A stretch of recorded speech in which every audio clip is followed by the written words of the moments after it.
Senhores telespectadores, acho que estão a avistar aqui na frente um rio, a curva de um rio.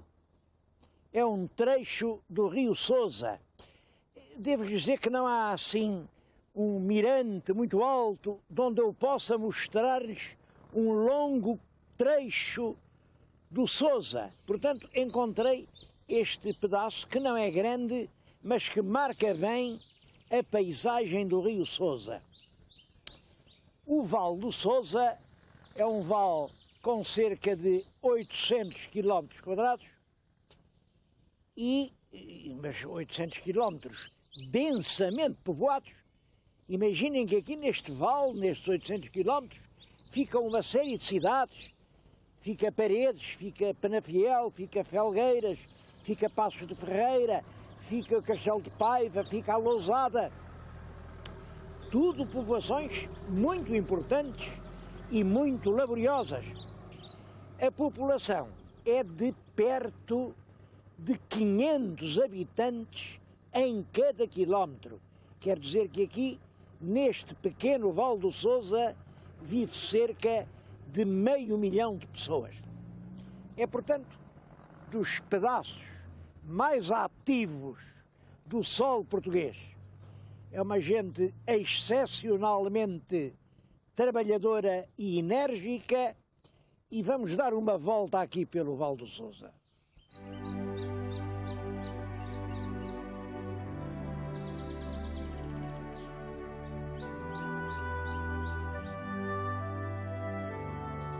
A importância histórica deste Vale do Sousa começou logo no tempo dos romanos, e eu penso que isso está ligado com a existência de minas de ouro. Os romanos, como sabem, tinham a boa estrada fluvial que era o Rio Douro, navegavam pelo Douro e no Douro subiam um trecho não muito grande aqui do Sousa e ficavam junto de jazidas de bom ouro. Essas jazidas estão na nossa frente. Está aqui, esta serra está um bocadinho de nevoeiro, portanto não a veem muito bem, mas a esta serra ainda hoje o povo chama Serra das Covas. Covas porque são perfeitamente visíveis os restos das explorações que na época romana ali foram feitas a céu aberto. Abriam-se realmente grandes buracos e saía ouro. Ainda recentemente se têm feito explorações de ouro. Eu acho que é isso que faz com que os romanos se instalem aqui em grande número, há imensos vestígios.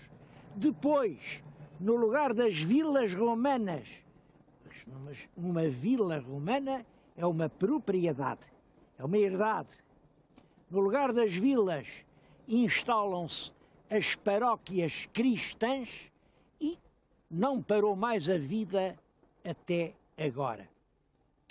Bom, eu estou diante da Serra das Covas, mas queria pôr-lhes uma questão. É que a vida começou aqui por causa do ouro. E eu hoje faço votos para que a vida não acabe aqui por causa do ouro. É que vieram realmente pesquisadores irlandeses com aparelhos muito sofisticados e descobriram que ali, naquela serra, vem aquele pinhal. Se eles fizerem um grande buraco, mas o buraco tem que ser fundo, já falaram em 400 metros de fundura. Bom, lá no fundo vão brilhar outra vez os filões de ouro. E está em curso o processo, está em curso. Vem nos jornais, jornais noticiam, mas assim como se não fosse uma coisa muito importante. Castromil na corrida ao ouro, a empresa irlandesa pede ao governo autorização para explorar as antigas minas romanas. O governo tem agora o assunto entre mãos. Aqui ainda ninguém sabe se o governo disse sim, se disse não. e toda a gente está ansioso pela resposta. É que dizer sim quer dizer acabar com esta serra, com estes pinheirais, diz que vão já agora começar a cortar os pinheiros, fazer uma cratera gigantesca aqui mesmo, separar o ouro dos outros metais, e isso faz-se com ácidos, com líquidos cáusticos e venenosos que depois vão escorrer por esta encosta até ao Sousa, corre já aqui embaixo, corre aqui a umas centenas de metros.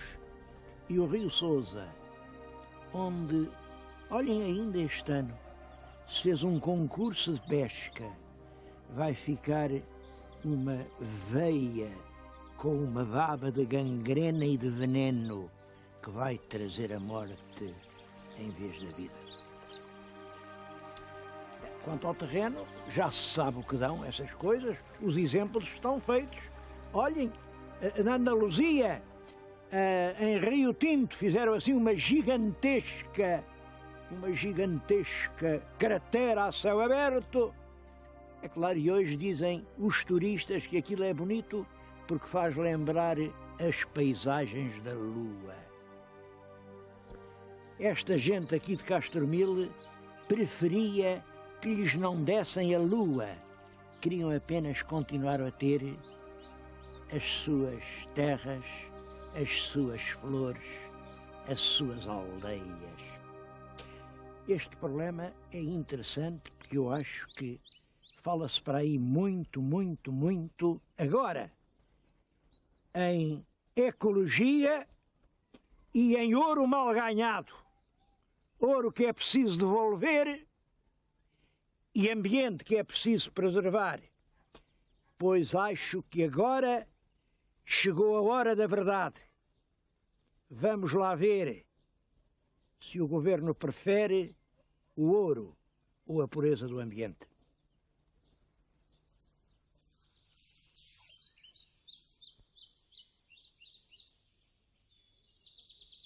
A importância histórica do Val do Sousa é bem sublinhada pela importância dos monumentos românicos que por aqui há.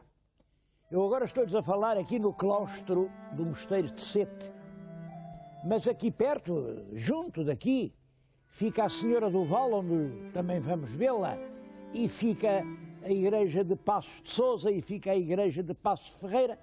Não há nenhuma região portuguesa onde haja tanta densidade de construção românica como aqui no Val do Sousa.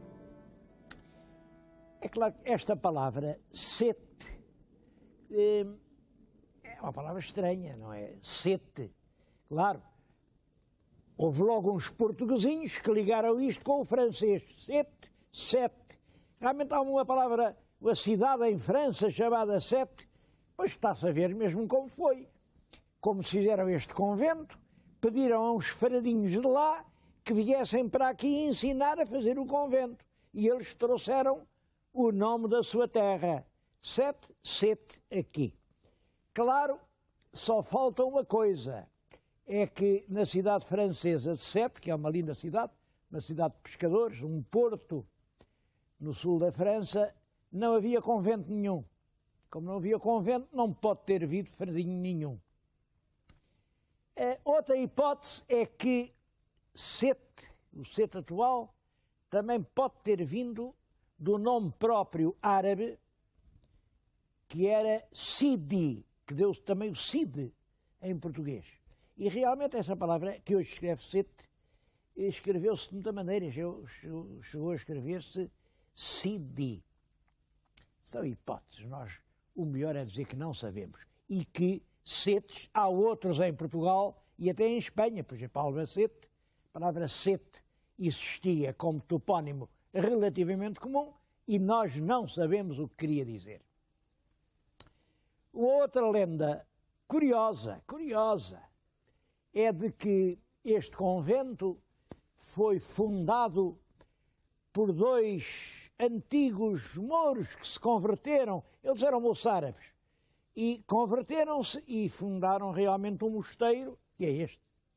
Bom, também aqui há uma ponta de verdade. Sem dúvida que os tais moçárabes se converteram, sem dúvida que fundaram um mosteiro, porque o documento está, o Herculano publicou-o nos Portugal e a Monumenta Histórica, portanto, isso aconteceu, só que também não foi aqui, foi noutro sítio, foi lá para o pé de Penafiel. Ainda há vestígios. Aqui não há dúvida de que, num período muito antigo, alguém fez um mosteiro, talvez nem fosse bem aqui, isto é curioso. É curioso, aqui o patrono é São Pedro ou São Pero. Há aqui perto uma colina a que o povo dá um nome de Sampro Velho, portanto São Pero Velho. E isso agora já tem a ver com a história. Havia um pequeno cenóbio, um convento dedicado a São Pedro, foi arrasado pelos mouros no século IX, foi reconstruído depois por um fidalgo que veio a acompanhar o rei Garcia da Galiza e que, olhem, combateu ao lado do nosso conde Dom Henrique. Combateu. Mas esse fidalgo, o verdadeiro fundador disto tudo, teve um filho que combateu e morreu na Batalha de Ourique. É um dos mortos ilustres da Batalha de Ourique. É um filho do fundador desta igreja. Por sinal que esse filho deixou filhos que são a origem de uma família que ainda hoje existe, os Freitas. Os Freitas vêm em linha direta do fundador desta igreja. Isto que hoje se pode ver, é claro, já as coisas foram-se fazendo, refazendo, e no século XIV, primeiros anos do século XIV, um abade daqui, Dom Estevão Pimentel, ele está ali na igreja, está ali na sua tumba, é uma estátua grosseira, mas que respira realmente força e poder. O Dom Estevão Pimentel, que morreu em 1323, mandou fazer este claustro, hoje está na propriedade de uma família particular, porque é claro, quando venderam os mosteiros a seguir à Revolução Liberal, naturalmente as famílias com dinheiro compraram o que havia para comprar.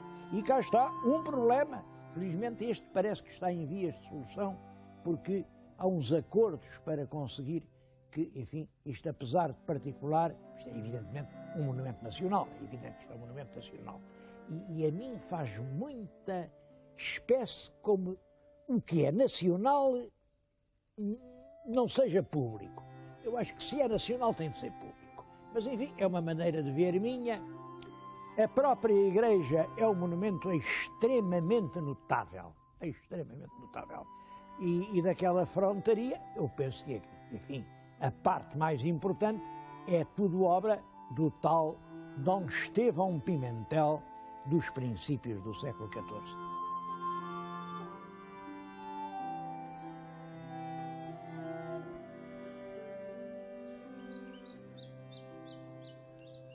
Uma nota bem curiosa para a história da região é esta.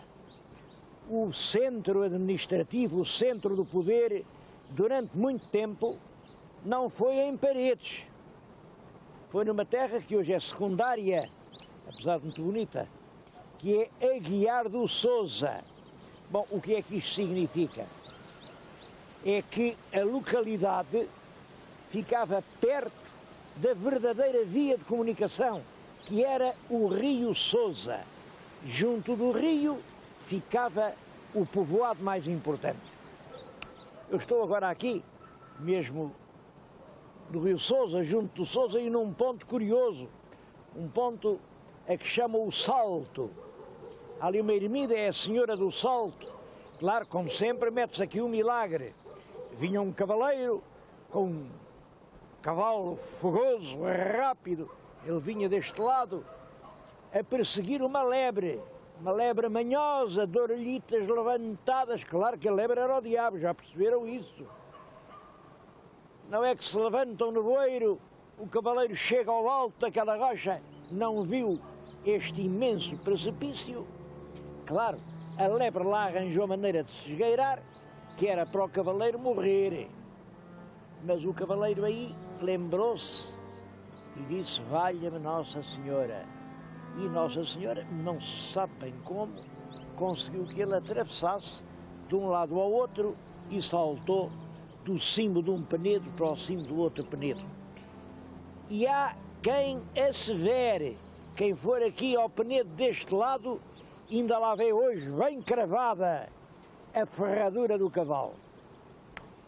Eu acho que é muito alto e não vou lá ver, mas é possível, como sabem, é uma lenda muito semelhante à lenda da Nazaré. Só que, no caso da Nazaré, o cavaleiro não deu um salto.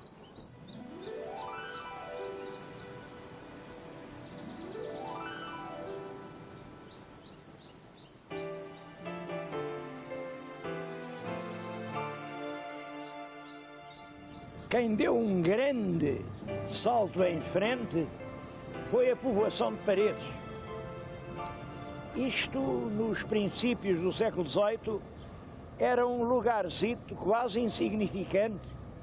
Havia uns criadores de gado, havia uns fazendeiros, mas esses criadores de gado conseguiram levantar cabeça. Exportavam, vendiam muita carne para o Porto. Olhem, é por causa dessa carne criada aqui à volta do Porto e consumida no Porto e utilizada para abastecer as armadas que passavam no Porto, que ainda hoje chamam tripeiros aos portuenses, porque eles comiam as tripas desse gado que compravam por aqui. A verdade é que, no fim do século XVIII, um homem que governava o Porto, mas era primo de Marquês de Pombal, Almada e Mendonça, mandou construir aqui um edifício público, o primeiro edifício público de Paredes. É hoje uma academia de música. E, no liberalismo, em 1836, Passos Manuel constrói finalmente o Concelho de Paredes. É claro, o Concelho é uma região porque Paredes ainda não era vila, só foi vila em 1844. É a Rainha Dona Maria II quem publicou uma lei a dizer que Paredes já reúne os requisitos indispensáveis para sustentar com dignidade a categoria de vila. Bom, a partir daí o crescimento foi constante e está ligado realmente à indústria dos móveis. Todo o concelho se transforma numa espécie de grande oficina onde há milhares e milhares de pessoas a trabalhar em tudo, a fazer tudo com uma atividade surpreendente. Quando se chega em 1991, foi finalmente a vila erguida à condição de cidade, porque o merecia plenamente em virtude do seu desenvolvimento. É claro, aqui os moradores, os paredenses, ligavam isso muito à ação de um homem. Eu vim-vos falar para diante da estátua do conselheiro José Guilherme. Ainda hoje, em Paredes, quem julgue que Paredes cresceu por causa do conselheiro José Guilherme. O conselheiro José Guilherme era um destes caciques locais, muito ativo, muito empreendedor, muito enérgico, andava sempre a caminho de Lisboa e do Porto, a levar prendas, a levar lembranças, e conseguiu, realmente ele conseguiu, que o comboio passasse por aqui. Até há 3 estações em Paredes, que as estradas passassem todas por aqui, e este lugar, que era um lugar realmente bem pequeno, transformou-se num grande nó rodoviário e ferroviário, e foi isso que fez a grandeza de Paredes. Hoje Paredes, como todos sabem, continua a progredir. É uma cidade jovem, mas já não é uma cidade pequena.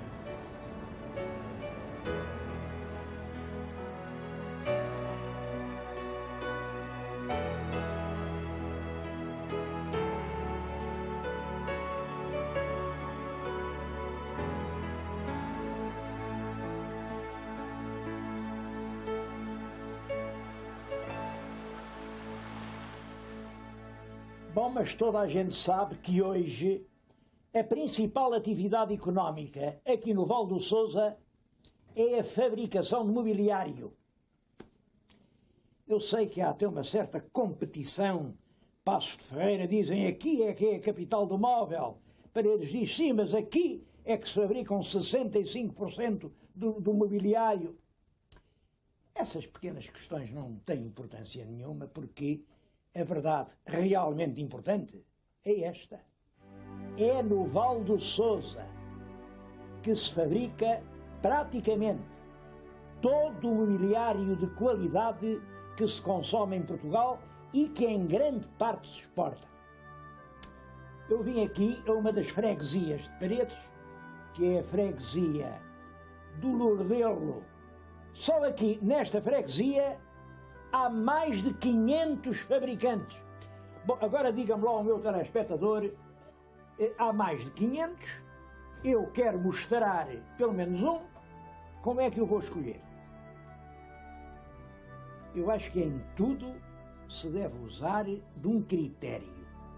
Bom, e aqui o critério que usei foi este. Devo dizer que os fabricantes de mobiliário são de duas espécies. Os de escala industrial, fazem tudo à máquina, e os de tipo artesanal e artístico, que ainda fazem os seus móveis aqui carinhosamente à goiva. Bom, claro que entre os dois grupos eu escolhi o segundo, o artístico.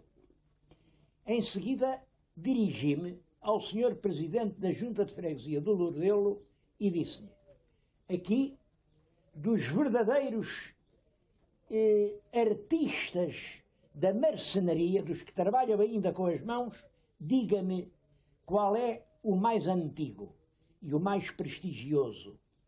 E o senhor presidente indicou-me o nome do senhor Albino de Sousa Ribeiro, que está junto de mim, tem 74 anos e continua a trabalhar e a fazer peças como esta, que, como veem, não é favor nenhum dizer que é uma verdadeira obra-prima.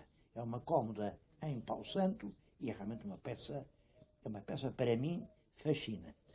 Fascinante. Mas isto levanta um problema. Como é que se explica que uma região que durante todo o século XIX foi conhecida como grande produtora de gado bovino e exportadora de carne, agora no século XX se tenha tornado famosa como produtora de mobiliário? Que relação pode haver entre móveis e bois? Bom, naturalmente não há nenhuma. Naturalmente não há nenhuma. Perguntei aqui, de todas as formas, como é que nasceu aqui, no Val do Sousa, esta arte do mobiliário, e não encontrei respostas. Dizem todos, não sei. Olha, sei que o meu pai, sei que o meu avô, por exemplo aqui, o pai do meu amigo Albino já trabalhou em toda a vida nisto. E os filhos dele estão a trabalhar nisto. E o resto do pessoal aqui, que não são filhos, são os netos dele. É uma família inteira abraçada a uma profissão. Em todo caso, pode ser que haja uma ligação. Os mesmos mercadores almocreves que levavam os seus animais a embarcar nos cais do Douro viam, pelos meados e finais do século passado, desembarcar dos mesmos navios que levavam as reses soberbos móveis de fabrico inglês que estavam então muito em moda em Portugal. Eram as belas cômodas, eram os trinchantes, eram os guarda-loiças, eram as mobílias de escritório, tudo isso com soberbo mobiliário inglês, de que, como sabem, ainda hoje há muitas peças. E eles viam que aquilo, no fundo, era feito de madeira como há aí nos nossos bosques. E os burgueses do Porto pagavam mais por uma cómoda daquelas do que por uma junta de bois. É possível que alguns deles, no regresso, tivessem tentado o mobiliário. É uma simples hipótese. Não tem importância se é verdadeira, se não é, porque o que é realmente definitivo é que esta região soube transformar uma atividade económica predominante da qual vivia, a criação de gado, noutra atividade económica predominante completamente diferente, da qual continua a viver. Porque aqui no Val de Sousa não há miséria, não há violência, não há desemprego.